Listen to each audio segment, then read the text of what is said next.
Welcome to Down the Weeble Hole. Today we have something that we've been waiting for several years. A great thing. Kuroko. That's your intro. All right, we'll stick with that one. I like that. If you guys thought that our last episode of the A Certain Series was boring or dragged on, you're going to experience something completely different today because... High-speed octane. Unlike A Certain Magical Index, the series that we're covering today, the spin-off to that series, A Certain Scientific Railgun, is a show that leaves no loose ends. It's a show that ties together everything and answers every question that's formed throughout the series. It does everything really, really well.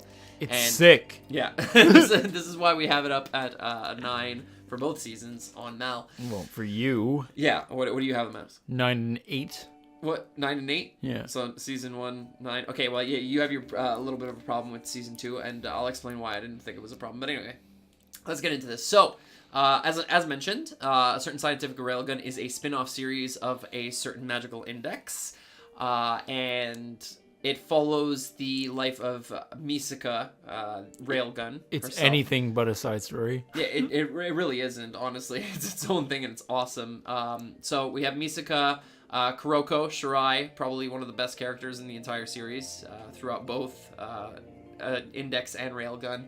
Ueharu and Satan are the main four cast. And I would group, what's her face? What's her name again? Glasses? Yeah, Glasses in with them. You missed her. Did I? Right there. No, not Connery. Kukongo? No, the important one. The one that the series revolves around. She's not part of the crew. No, she's not part of the crew, but she's super important. She's like an honorary member. Yeah, all right. Well, I'll find it. But anyway. Not Bonry. No. The one we thought was evil, but isn't evil. We'll be right back. Yeah. Rumi, she's a part of the team. She's not part of the team. Okay, anyway, the character that I was talking about is Harumi Kioma, who a lot of the story revolves around. So. Okay, the story does revolve around here, but she's not part of the gang. No, she's not part of the gang, but I would say that she's as important of a character as any of the other four. Probably, arguably more than Ueharu, who does absolutely nothing. I hate Ueharu. Sharon me, I'm sorry. But anyway, so we follow these four girls who are all from, well, actually, two of them are from Tokyo Wadai. Yeah. Which is Misaka and Shirai. And then the other two are from other schools. We don't know where they're from, but they're a group of four friends, right? Isn't it Toma school? No. No, they definitely don't go to Toma school. There's so many schools in Academy City. Yeah. There's no way they go to Toma school. But point being, these four start all hanging out together, and looks like a lovely time until shit starts hitting the fan. So it starts with the Undresstress, which is Kioma, and she actually is she undresses randomly, which is really weird, but she's a scientist, and she was working on a project at some point, and she starts to do stuff which like makes her seem sort of like evil, like she's trying to manipulate people, and like I think that she's the one that creates the level upper. Yeah.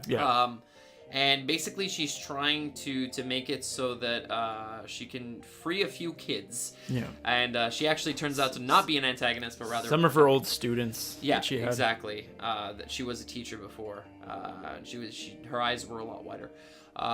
They were a lot more open, and now she just looks dead. But don't blame her. But yeah, the first season of the series focuses a lot on these kids that have been trapped in like suspended animation sort of thing. Tell us why they were put into suspended animation, Jake. I don't know. They were going to be made into level 6s. Oh. That was the point of the whole project, and Kioma was overseeing the project along with Kiara. And Kiara, as we know, is not a good person from Index. Yeah. But yeah, that name comes up very, very often, manipulated accelerator and whatnot. So she was working for them, and then, so basically now she's just trying to save her students. And season 1 completely focuses on that, and it goes through like trials and tribulations for these four girls. Obviously, mostly Misaka and Kuroko, I would say, are the bigger focus. Satan at some point as well because of the level upper. Yeah. And what ends up happening to her, she falls into a coma as well. Everybody who's used it basically has passed out. Yeah. And hasn't woken up from a coma. And then, but it's not super serious. No, exactly. And then we have that huge beast thing that's formed by basically the augmented AIM diffusion fields that are caused as a result of the level upper. Yeah. And it's basically what Chioma was trying to accomplish. Was trying to make this huge mass, basically what Kazuri is in Index. And it like fails horribly, but they're able to take down this monster thing. And Chioma sees like the error of her ways, but she doesn't stop trying to save these kids. Yeah. And the rest of the season still moves toward that. Then we get the real antagonist of the series, which is Kiara. Well, the Theristina, season. Of the season. Which is Theristina Kihara, and she's been keeping the kids in like this suspended animation. This special location where the girls all end up going to save all the kids because they meet a girl named hold on, I'll pull it up. Her name is Haraway. Eri Haraway, and she becomes like Ueharu's new roommate, and she can hear voices, and it turns out that she was friends with a girl named Bonri, who happened to be one of Kioma's students that is now stuck in suspended animation. And because of the way that the AIM diffusion fields work, she can actually hear her still speaking, essentially. So they try to save her at the same time. And they end up saving the kids. In a really cool way. Satan is the only one not affected by, basically, there's a shutdown on espers in the building. Yeah. Done by Kihara, by Theristina. And Satan's not affected, and she takes it on the computers and like shuts everything down and gives Misaka back her ability to use Railgun. And then I think she uses like one of the machine's arms and fires it at Theristina. Knocks her out. Might even kill her. I don't know. No, she's still alive. I think she's still alive. But really great season, honestly. She shows up in season 2. Yeah. No, you're right. She does, yeah. This is a great season. I loved it. I love the character development for almost all of the characters, except for Ueharu, not focused on. Yeah. Satan's character development, great. Yep. I love her as a character. She's awesome. So do I. She's playful. She's funny. I love that in the movie you're like, who is this girl? Wait, what movie? She shows up in the Index movie. Oh, she does. Yeah, but if you haven't watched Railgun, yeah, I'm like, who is this? And then finally you find found out. Yeah. And this group of 4 girls actually shows up at the beginning of season 3 of Index. Good. For a brief moment in the very first episode, and then like never again.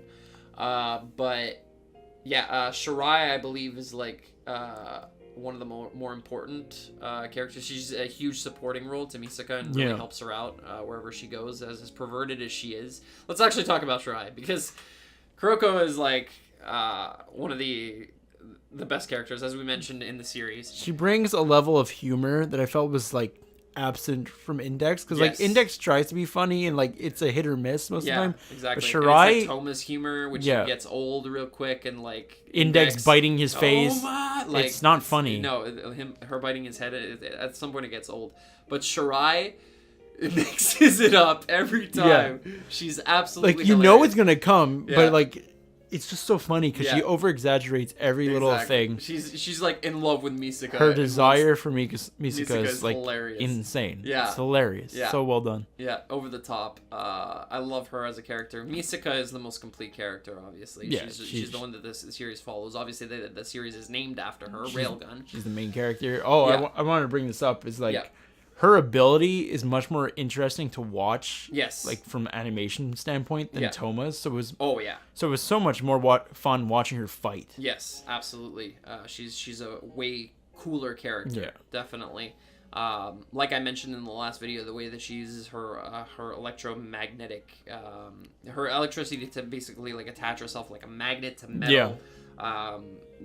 The way that she can move as a result of her electricity. Her coin, man, it's so cool. Her coin flip is so iconic. Yeah. That there's even an Overwatch team.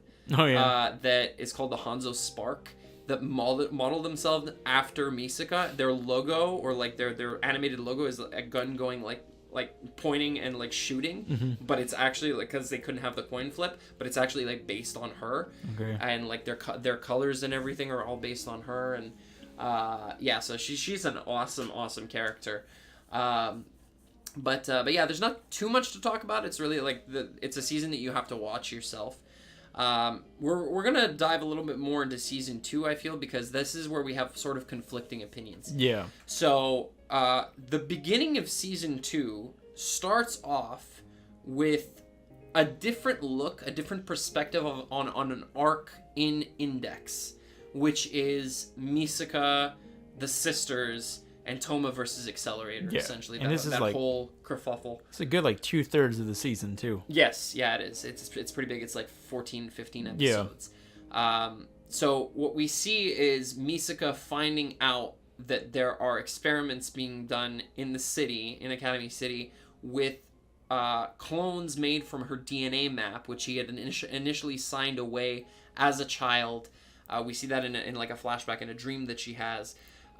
Because of her ability can cure muscular dystrophy, and they're using that as sort of like the in to get her DNA, when in reality what they want is, because she was a really high level Esper from a young age. Yeah. What they really want is just like scapegoats, essentially, to make copies of her so that they can use in like field tests and stuff. Yeah.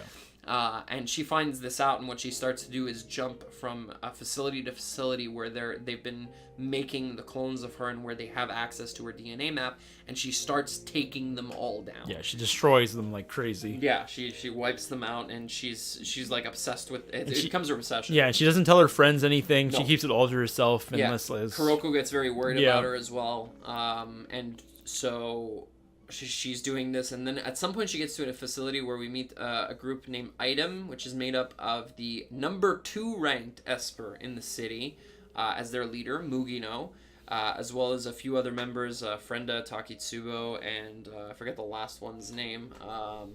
She's also in Index Season 3, but if I look for them, I won't find them because I'm not in Season 2 anymore. So, but anyway, important part being she has to fight this group, and she actually manages to get out alive. She takes down Meltdowner, Mugino, and in a sick fight with like her dolls or something. Yeah. I was sure she was gonna lose. It was like it makes you feel like she's gonna lose. She's walking away limping at some point, and I think it's Takitsubo that can see through walls and like see where exactly she is, so that Mugino just has to like point in that direction and like fire essentially, and just shoot through like every wall, every floor. And she can fire at her. So it's really an intense setup. It's a cool setup that they have. It's a sick fight, man. Yeah, and Item comes back in Index Season 3, and they're actually pretty important. Good. To the story as well. They team up with Hamazura, who I was talking about before, which is the guy that Accelerator? No, that Toma fights randomly, and he's just like, you need to stop this or some shit, and then he like disappears, but then he ends up with Item. He ends up on their team.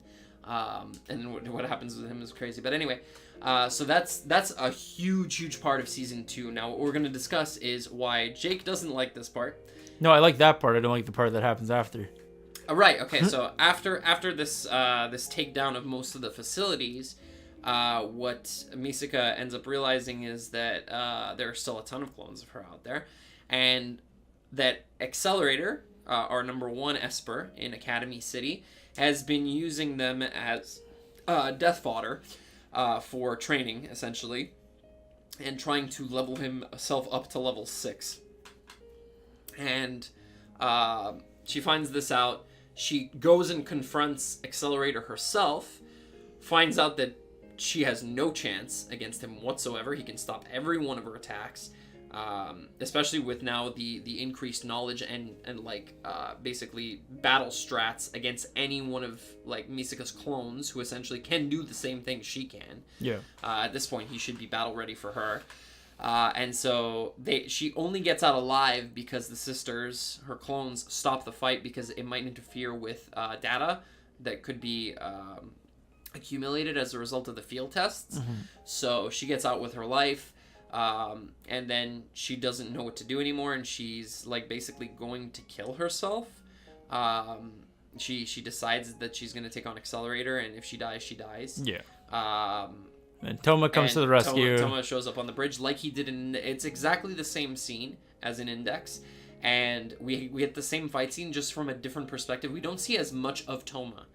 On the bridge we do, but during the fight, it focuses more on Misaka's perspective. No, we get a lot of Toma. We don't get as much though. We get a lot. Yes, we do, but we don't get as much. We don't get like some crucial like certain scenes from the original fight. They're like cut out in favor of like panning over to Misaka and her dialogue. It's a lot. It's still a lot. Yes, it I agree. is. So this is the part that Jake doesn't like. We don't need it. So I understand that we don't need it. It's still cool to see the progression of the series, though, and it get up to this point and understand how it did. I understand your point. You made a point earlier, off recording, that they could have stopped at the vending machine. It would have been awesome. That's how you end it. Just the vending machine. We already know what happens. Yes, but then what do you do with the series after? You just go move on to the next arc. We already know what's going to go down. So what, you do like a flash forward of all the events that happen? Yeah. That seems kind of like a cop-out. How is that a cop-out? We already know what happens. Yeah, but... we don't need to rewatch the same thing that happened again. Maybe it's my fault for binging the entire series, that I was just fed up. Yeah, okay, that's fair. That could be a thing for other people. Because I watched Index Season 1 and 2, and then like maybe 3-4 weeks later, then I watched Railgun. I did in like the span of like a week of everything. That's not a good idea because you had to rewatch the same scenes so quickly. So I was just like, I don't want to see this. For me, I liked it because it was like, okay, cool, I get to see this awesome scene again. Yeah. And now I get to see it from a different point of view. So that's where our opinions differ a little bit, and that's why I have Season 2 of Railgun still as a 9, and Jake dropped it to an 8. This is a big chunk of the season, and the rest of the season focuses on an arc involving a scientist who realizes that all of Academy City cares only about espers and abilities, and no other scientific research or like accomplishments matter. And so he decides to create artificial espers, artificial humans as well. One of which is named February. I was going to say Fedri. February, who Misaka and friends find like lying in a fountain or something. It's like on a bench or like on a bench. Anyway, by a fountain. And like they go to like, because she looks like she's passed out, and they go and try to help her, and she says Misaka's name. For some reason, she knows Misaka's name. And basically, once again, this arc ties back into Kiara. Yeah. And the creation of February and her sister, Janie, is once again overseen by Kiara, and I think February's like mentor or something, or somebody who had been taking care of her. Shinobu. Told her who Misaka was. Yeah. I forget how she knows Misaka, but she has multiple conversations with her, and they're quite interesting as well. The conversations that they do have, the two of them. Who, Shinobu and Misaka? Yeah, they meet up a few times. Quite a few times. And Shinobu's like super cynical and like doesn't believe that like February can be saved or whatever. Yeah. And then it ends up that like all of Academy City, or like everybody that Misaka and Shirai and everybody know, ends up fighting these mechs that are like attacking. We never mentioned what Shirai is part of, and like the others. Judgment? Yeah, we never talked about Judgment. So like, well, Judgment's not super important, but it is worth mentioning. Well, I think Judgment's super important in Railgun. A little bit more, yeah, I would say so. Judgment is basically an organization that goes around, sort of like police, I guess you could say. They're more like hall monitors. Yeah, sort of thing for like the city, and they stop shit going down. And Shirai's part of Judgment, and I think that helps a little bit, because she's sort of like Misaka's anchor to like actual law enforcement. Yeah. To where like Misaka can't destroy everything. Yeah, exactly. And she also sort of like backs her up and gets her out of like bad situations that she should be in. Like Shirai has the authority to do most of these things. Exactly, that's it. So that helps out Misaka a lot. But other than that, the only real tie-in to Judgment is Konori, who we didn't talk about. She has her own arc in this season as well. 2 or 3 episodes. Yeah, it's not long, but it involves Skill Out, a group of level 0s that are like try to take down other espers or something. Yeah. And she used to know the leader and they used to the like, old date. leader. Yeah, exactly. They used to date, and then like the old leader left, and now he's back in town. It's a cool little arc, but it's not too important. It's not very integral. No, it's just nice. Yeah. It was nice. Well, but the thing I like. Is this a Frozen pen? The thing I like. I just noticed that on behind the voice actors, the favorite character is obviously Misaka. Number 2 is Satan, and like Shirai's tied with Toma on at 3rd. These people are crazy. Like Shirai should be way higher. Yeah. Like she should be just slightly higher than Satan for sure. Misaka has 58% of the votes. That's crazy. That's nuts. Yeah. Well, I mean, she's the main character, so. You made me lose my thought. What were you gonna say? I forgot. Oh god. I have to get back to it. Okay. But yeah, no. The series as a whole, like, again, I watched it a long time ago. I remember now. Okay, what is it? I like that there's slice of life episodes. Yes. This is what Index really needed. Yeah. Was just like let us breathe sometimes. Yeah. And like no Index some more, no Toma some more. So we care about these characters. Yeah, this is the issue with Index as a whole, is that it, like I mentioned in the last episode, is that its pace is like too rushed at times. Yeah. It's trying to cram too much into too little space. Railgun felt natural. Railgun didn't have that problem at all. Felt so natural. Things were going at a perfect pace. Yeah. Not too slow, not too fast. Yeah. Arcs went on just right. And the thing with Railgun is that the reason that it works, I feel, and the reason that I feel that A Certain Scientific Accelerator is also going to work when it comes out, is that it focuses on one set of characters as opposed to everybody. Everyone. Yeah. And that's the issue that Index has, is that it's trying to do too much and too little. Yeah. And that's a result of having so many characters. Mm-hmm. Railgun doesn't have that problem. And I don't think Accelerator is going to have that problem either. Yeah, hopefully. The thing that about A Certain Scientific Accelerator, which I don't think you're going to like, is that it's probably going to do the same thing that Railgun did. Yeah. Where it's going to repeat scenes from a different perspective. So I don't think it's going to go into Toma and Accelerator's fight, but I think that it's going to touch upon a lot of little things in season 2 of Index. Like a lot of, like especially Last Order. I think that's a big one. Look, as long as it's new stuff, I'm okay with it. Yeah, that's it. But yeah, Railgun has it's arguably a problem. I don't see it as a problem, especially like if you didn't binge it. Well, look, if you didn't watch Index, it's fine. Yeah, that's the thing. Is that it's just I would have rather another arc or something. Well, that's else. the thing, is that A Certain Magical Index, I believe, came out in like 2007 or 2008. Yeah, I understand why. Railgun came out in 2013. I understand why it exists. Yes, exactly. I just don't care for it. Yeah, that's fine. But yeah, the series is great as a whole. Yeah. This series far outclasses Index because of its structure, because of the fact that it feels like its own anime. It doesn't feel like it's reliant on Index at all. Exactly. It feels like its own thing. It could be its own thing, and I really like that season 1 is just one continuous story. Yeah. That's put into like different arcs, and it was really well executed. The thing is, I feel it has some reliance on Index, just as like leaving you with a base of these are these characters. This is what this city is. These are the kinds of things that are going on. And Railgun is like, let's use that. Boom. Here's our story. This also leads to another problem I have, is that Toma appears quite a bit. Okay. And saves the day quite a bit. And I feel like that diminishes some of the agency that Misaka has. I guess. Like, I'd rather it be about Misaka. I don't want Toma to shoot in to save the day. It's just but like it shows Misaka's weakness as well. Yeah, I understand. She's not this all-powerful, like, OP character. She has weaknesses. Yeah, but she tries to deal with them as best she can, but sometimes she needs help, and she gets help from where she needs it. You know? But Toma really... But, like, Toma and Misaka is a ship. Yeah, I know. You know that, right? So. Well, I ship Kuroko. With who? Misaka. Yeah, everybody does that, but like realistically, the real ship is Misaka and Toma. So there needs to be some kind of relationship building there. Yeah, but I don't know. That could have just. I'd rather that just stay with Index. I guess. I didn't like. I liked that it was just like this team of girls working together, helping each other out. Yeah. And just like this guy just thrown in to just save the day. It felt.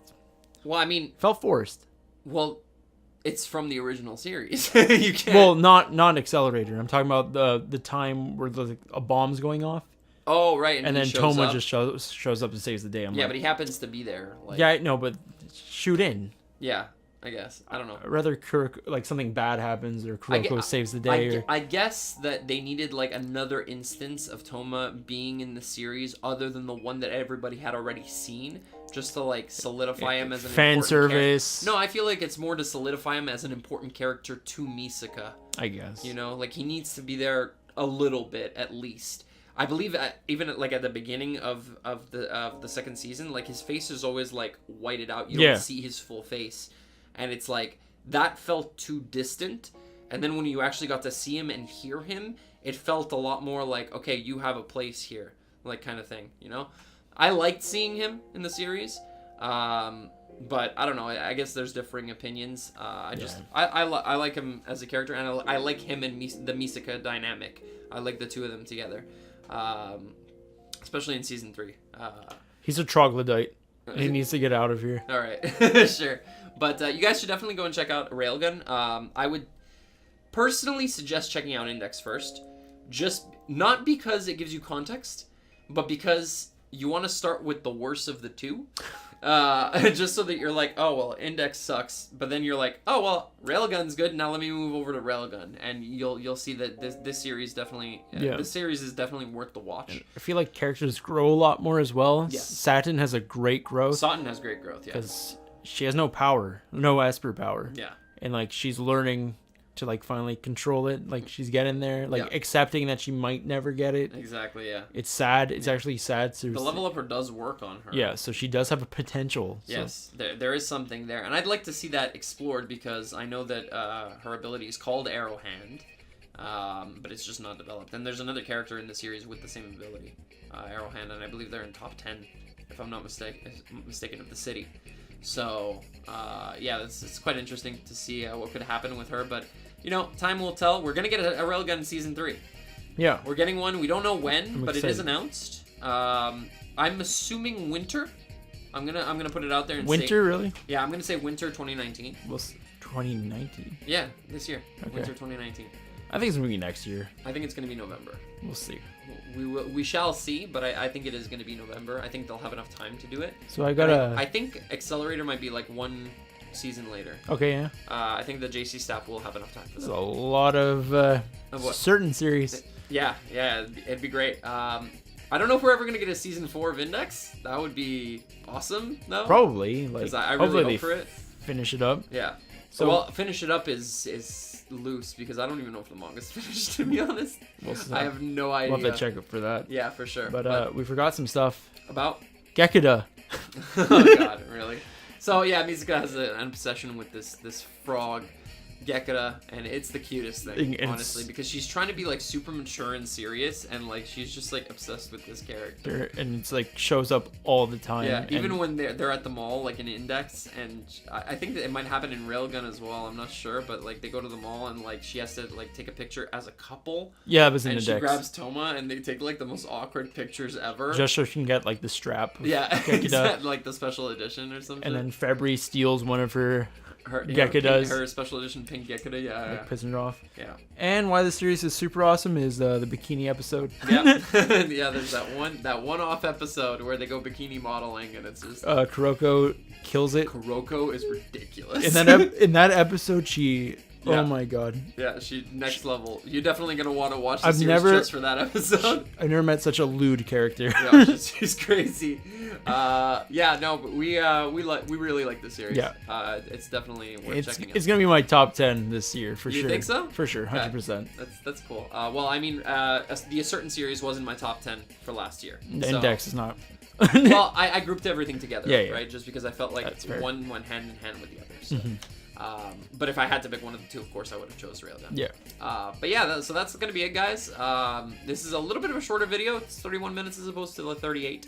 So not too bad. Well, but less synopsis. Yeah, exactly. We did do that. We did talk a little bit more about characters. So hope you guys enjoyed this episode. If you did, make sure to drop a like down below. Let us know what you liked about Railgun, what kind of differences you found that it had from a certain magical index.